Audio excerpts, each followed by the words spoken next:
in the last section, we figured out how to use generators a little bit to set up some type of custom iteration through an object.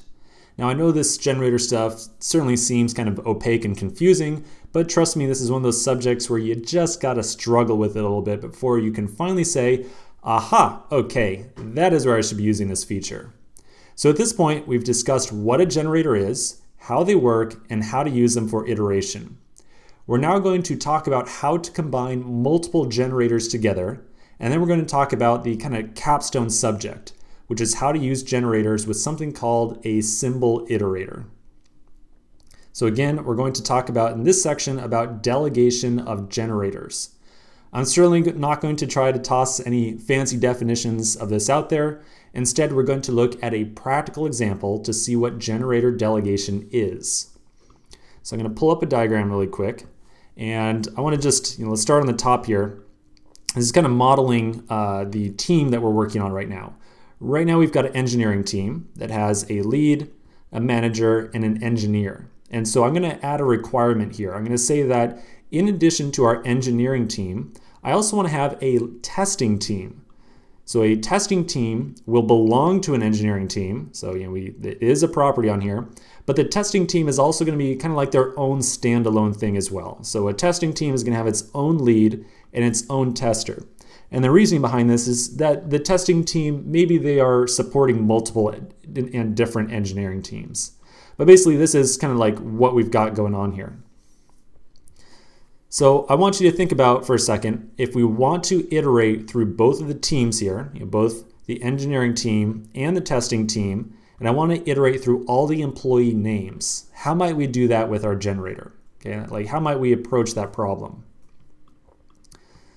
So I'm going to first create our second team, and we'll say const testing team, because that's what they're doing. They're doing testing.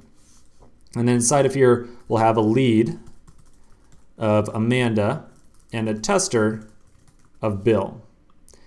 Now we need to tell the engineering team who their testing team is. So I'm going to add on a key to the engineering team of testing team, and that's going to be the testing team.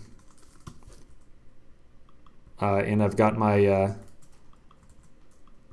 order mixed up here. I'm going to put my testing team definition above, like so. Okay, so that's much better.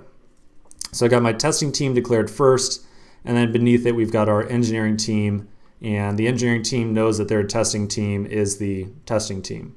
Notice that I've got a key value pair here where they are identical. So the key and the value are identical. If we wanted to, we could condense this down to just testing team like so. And if we're following good conventions, we should always move the duplicate key value pairs to the top of the object. So I would move it up to the top like so. But total side topic, you do not have to go through that step.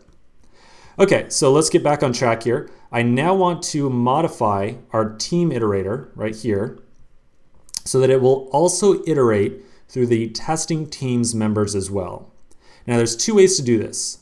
I could change the existing team iterator so that we can always also look at, say, like yield team.testing team.lead and also the engineer on the team, or the tester on the team. We could do that. That would be a value or a viable approach. But I'm going to suggest that maybe a more reusable solution would be to create a separate generator that will be tailored specifically to work with a testing team.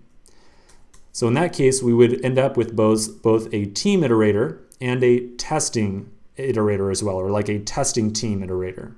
And so that would just allow us to have a little bit more reusable code to make use of in the future, in case we ever want to iterate through just the testing team by themselves. So let's take that approach. We're going to have two separate iterator functions, one that will iterate through the engineering team, and then a second one that will iterate through our testing team. And so in the testing team iterator, we will yield the team's lead and the team's tester as well. So now this looks good. We've got our two separate iterators. We've got the one for the engineering team and for our testing team.